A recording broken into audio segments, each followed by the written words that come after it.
Hello aspirants, कैसे हो सब? तो स्वागत है अपने यूट्यूब चैनल पर अकबर आयस अकेडमी। तो चलिए आज की ताज़ा खबरें देखते हैं। तो आज है 10 दिसंबर।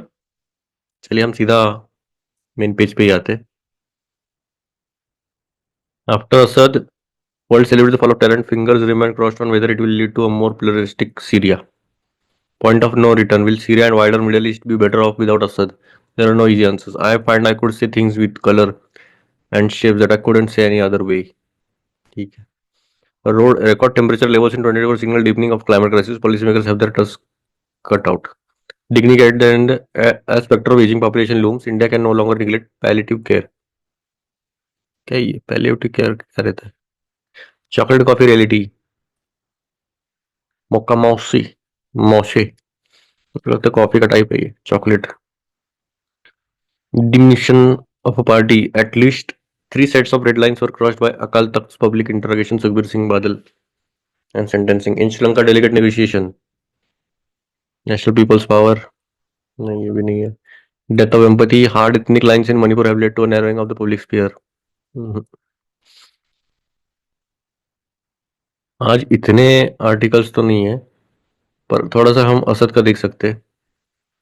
थोड़ा असद का देखते हैं, दो आर्टिकल में थोड़ा सा आइडिया लग जाएगा. ठीक है. वैसे इतना अभी बॉल बाय बॉल कमेंट्री होने वाली है. देखो, मैं इंटरनेशनल रिलेशंस क्यों स्किप करता हूँ. एट द एंड ऑफ जब एग्जाम आएगी, मतलब प्रीलिम्स के बाद जितना टाइम रहेगा ना, उसमें हार्डली तुम्हें 10 डेज के अंदर अंदर आपका आईआर कंप्लीट कंप्लीट क्या छोड़ो, आप रेडी रहोगे आईआर के साथ. इतने कंट्रीज के साथ हमारा मतलब जो जो मेन मेन इश्यूज चलते रहते हैं, बस उसके बारे में हमें बस नोट डाउन भी किया. और एक ईयर एंड के बाद हमने बस देख लिया कि भाई किसके साथ क्या क्या रिलेशन चल रहे थे हमारे पूरे वर्ल्ड में. हो जाता है. और प्रीवियस ईयर क्वेश्चंस का भी एक फॉर्मेट तैयार कर लिया कि भाई अच्छा, ये कंट्री के बारे में ऐसे ऐसे पूछ रहे, ये ऑर्गेनाइजेशन के बारे में ऐसे ऐसा पूछ रहे. तो फिर आपका 90% काम हो गया. 10% थोड़ा वेरिएशन रख सकते हो आप. ये थोड़ा सा एकदम ही बाउंसर आ गया कि भाई वो आई गेस कितना कौन सा क्वेश्चन था, वो डब्ल्यूटीओ का क्वेश्चन था, कुछ तो अलग ही एग्रीमेंट या कुछ तो टीटी पूछा था. तो किसी को नहीं आ रहा था आई गेस. 2016 या 17 में पूछा था. चलो ठीक है, कोई नहीं. पहले हम ये छोटा आर्टिकल देखते हैं, इसमें से कुछ समझ में आया तो ठीक, नहीं तो फिर ये भी छोड़ दे सकते हैं हम. Even as the world celebrates the fall of a tyrant. By the way, app है नीचे, ऐप की लिंक है. पूरा पॉलिटी का मैंने पूरा पॉलिटी हो गया है हमारा. करंट अफेयर्स का भी मैंने डाल दिया है. जनवरी का, फरवरी स्टार्ट हो गया है. मंथली मैगजीन की बात कर रहा हूँ मैं. एनसीईआरटीज खत्म हो गए हैं पॉलिटी के दोनों, 11th स्टैंडर्ड के, पॉलिटिकल थ्योरी और इंडियन कॉन्स्टिट्यूशनल वर्क. अभी और एक नया सब्जेक्ट आ रहा है, ज्योग्राफी. वो भी अभी थोड़ी देर में लॉन्च हो जाएगा. उस पर काम चल रहा है अभी. Even as the world celebrate the fall of a tyrant, fingers remain crossed. अच्छा ठीक है, कोई तो असद करके डायनेस्टी उनकी खत्म हो गई है शायद. Few in the world barring the ruling circles in Tehran and Moscow will shed a tear for the fall of the Assad dynasty that has ruled Syria with an iron fist for more than half a century. ठीक है. 50 सालों से भी ज्यादा इन्होंने rule किया है ये सीरिया पर. Under Hafez Bashar al Assad, Syria one of the ancient and vibrant societies of the Levant was turned into brutal police state run by a small clique. Bashir's collapse on Sunday, मतलब अभी हुआ है. It took an 11-day offensive by rebel groups. Is a reminder that rule by dictators is very strong until it is not. Back in 2011, amid the Arab Spring, Bashar al-Assad crushed the peaceful protest for change. Since then, his rule had been under great stress. Even as the world celebrates the fall of a tyrant, it is important to remember that it does not take long for good news from the Middle East to turn bad. Everyone has their fingers crossed on whether the new rulers in Damascus can keep their word on developing a more pluralistic framework in Syria that respects minority rights and enormous diversity of the nation. That the leader of the rebels who led the charge to Damascus, Abu Muhammad al-Jablani, as was a former Al-Qaeda operative, raises question about whether Syria might move from tyrannical secularism of the Assads to an intolerant Islamist authoritarianism. देखो, एक problem क्या होता है पता है क्या? किसी भी कंट्री में, मेजरली ऐसे कंट्रीज में, तो जहाँ पर वायलेंस बहुत ज्यादा हाई स्केल पर चल रहा है, एक रूलर, अभी इसका एक रूल खत्म हुआ है, पर अभी जो नया रूलर आ रहा है वो अलकायदा का कोई तो है, मतलब फॉर्मर अलकायदा था ये.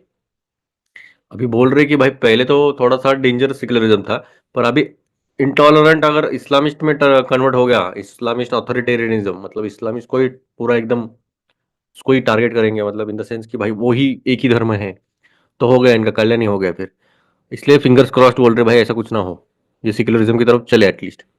Nor is it clear if the different factions of the liberal groups have taken over Damascus will hang together in building a stable system of governance. ठीक है, देख सकते हैं कितना स्टेबल हो सकता है, अभी देखेंगे. Adding to the massive domestic challenges in the role of external powers, it was the Iranian and Russian intervention that helped Assad stay away in power stay in power at enormous cost to the Syrian people. Over the last few days, Tehran and Moscow, distracted by battles elsewhere, Iran the dictator having been the biggest supporter of the Assad regime. देखो, असद को support करने वाले दो powers थे majorly, Tehran और Moscow, ठीक है। तो वो थोड़ा सा इधर उधर भटक, ईरान एक्चुअली, ईरान और रशिया थे, मतलब वही तेहरान मतलब दोनों के कैपिटल्स है। तो ईरान और रशिया थोड़े थोड़े अपने अपने बैटल्स में लग गए थे, इसलिए इधर ध्यान नहीं दे पाए और इधर अलग ही हो गया। फिर Iran is undoubtedly the biggest loser. The loss of Syria punctured a big hole in the axis of resistance that Tehran had constructed against Israel. With a new regime in Damascus, Tehran loses its access to Syria and Lebanon. अभी Tehran का जो access था Syria और Lebanon का, तो वो भी access खत्म हो जाएगा। It is not clear if Russia can retain the air and naval bases it acquired in Syria under the new regime. But unlike Tehran, Moscow retains some diplomatic leverage as a permanent member of UNSC. तो कुछ ना कुछ तो एक permanent member UNSC का तो थोड़ा बहुत तो डिप्लोमेटिक लिवरेज रह सकता है इनके पास, रशिया के पास। Turkey is a major winner, having backed by the rebel forces and has ambitious to expand its influence in Syria and broader Levant region. अभी तुर्की का ऑब्वियस है, तुर्की के लिए तो ये जीती होगी क्योंकि वो पूरा रेबल फोर्सेस को बैक कर रहे थे। Although Israel is pleased to see Assad go, it would be wary of Syria falling into the hands of the extremist group that could target Tel Aviv with renewed vigor. अभी जो नया सत्ता आ रही है तो वो टारगेट कर सकते तेल अवीव को, अभी वो भी नए जिगर के साथ एकदम vigour. Moderate Arab states like Egypt, Jordan, Saudi Arabia, and United Arab Emirates would not want to see radical Islamic groups destabilizing the region. In Delhi, there is lingering attachment to the Assad dynasty and that had backed in Delhi in its disputes with Islamabad over the decades. But the bells have tolled for the Assad dynasty. Delhi's stakes in the region are growing day by the day. Has no time to waste on sentimentalism. It must think of the post-Assad Middle East in broader strategic terms rather than the distorting rhythm of competition with Pakistan. ठीक है, मतलब मोटा मोटा तौर पर तो ये इनके जाने के बाद क्या प्रॉब्लम्स आ सकती है वो बस फिंगर्स क्रॉस करके बोल रहे हैं। ठीक है, तो वही इधर भी बताएंगे कि ये ऐसा हुआ था, वो ऐसा हुआ था, ये थोड़ा डिटेल में बताएंगे। चलो, हॉट विंटर, चलिए देखते हैं ये भी क्या है।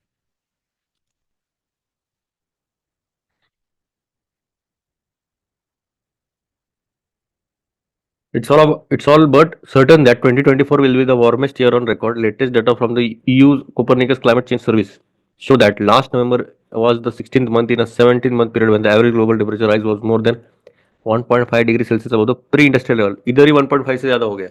The Paris Pact commits its 1996 signatories to keep the global heating to below the degree Celsius to limit the impact of climate disasters. The world came close to breaching the threshold last year, with the temperature rise in the first 11 months of 2024 exceeding 1.6 degrees.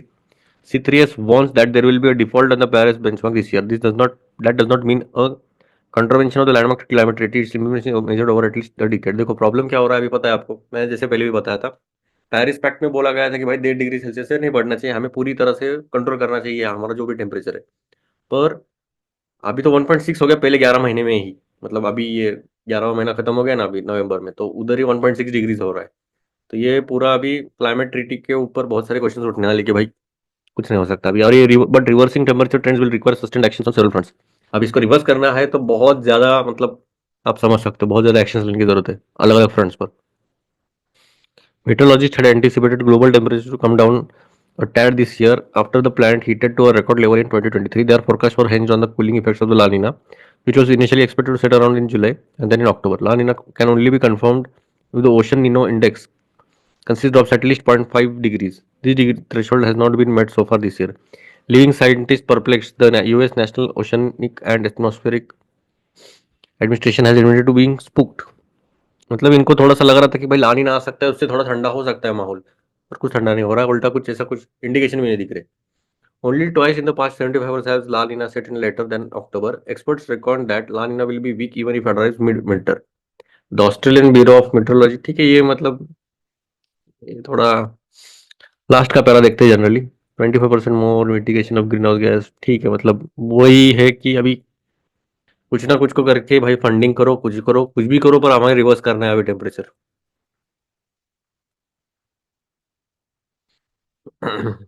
इधर तो नहीं है कुछ, हाँ explain page में देखते हैं। Reordering of West Asia chess board, देखो अभी why control who control Syria how the map has changed. अच्छा, ये भी डिटेल में बताया है, ये आप पढ़ सकते हो मेरे हिसाब से। अभी इसमें पढ़ के फिर से वही अभी हमने जो पढ़ा वही इन्होंने पूरा डिटेल में बताया है कि पूरा रशिया ये वेस्ट एशिया में क्या चल रहा है अभी। अभी लाल कलर का दिख रहा है Syrian government control, unclear process now control any pockets. अभी सीरिया कहाँ कंट्रोल कर रहा है, ये पहले इनका था। अभी अपोजिशन कितना बैक कर रहा है किधर, अभी इनकी कितनी डिमांड रहेगी और उस पर रेबल कितना कंट्रोल कर रहे हैं, तो अभी पूरा खिचड़ी होने वाला है। अबू मोहम्मद अल जोलानी, दमस्कस में।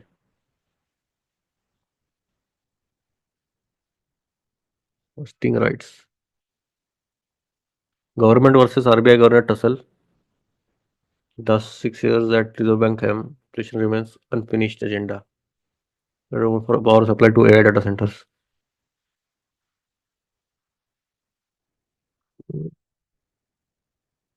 ये इतना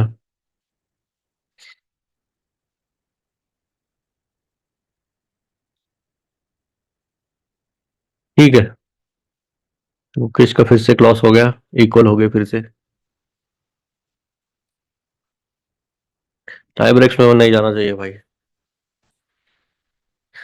पहले गुकेश ने हराया, आई गेस 6-5 था। फिर गुकेश भाई ने हराया, 6-6 हो गया। 7-7 हो गया, देखना पड़ेगा अभी।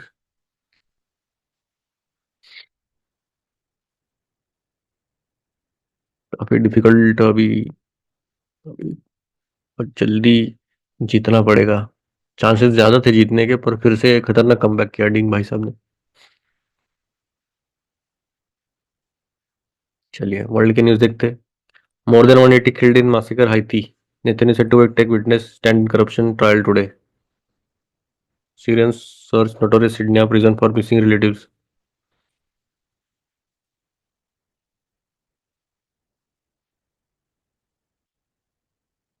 काफी ज्यादा हलचल हो रही है सीरिया में।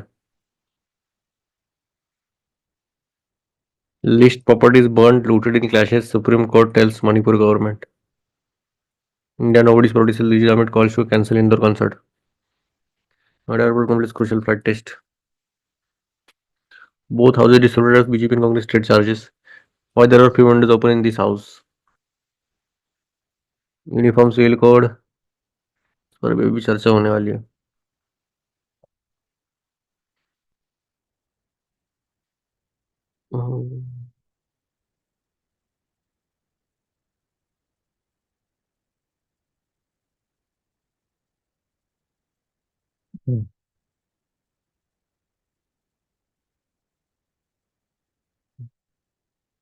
स्पीकर।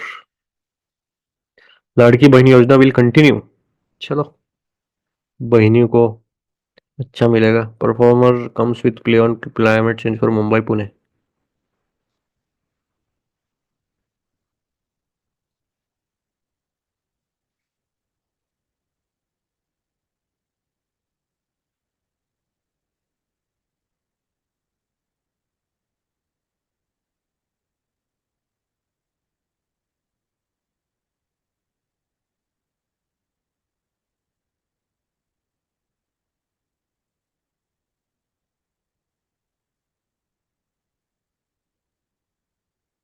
इधर कुछ न्यूज़ है। ठीक है, चलिए फिर मिलते हैं। वो ऐप डाउनलोड कीजिएगा। आपको पूरा, अगर कुछ चेंजेस भी करने रहेंगे तो मुझे मैसेज कर देना या फिर कमेंट कर सकते हो आप उसमें भी। चलिए फिर, ये वीडियो अच्छा लगा तो लाइक शेयर और सब्सक्राइब कीजिएगा। चलिए फिर मिलते हैं। जय हिंद।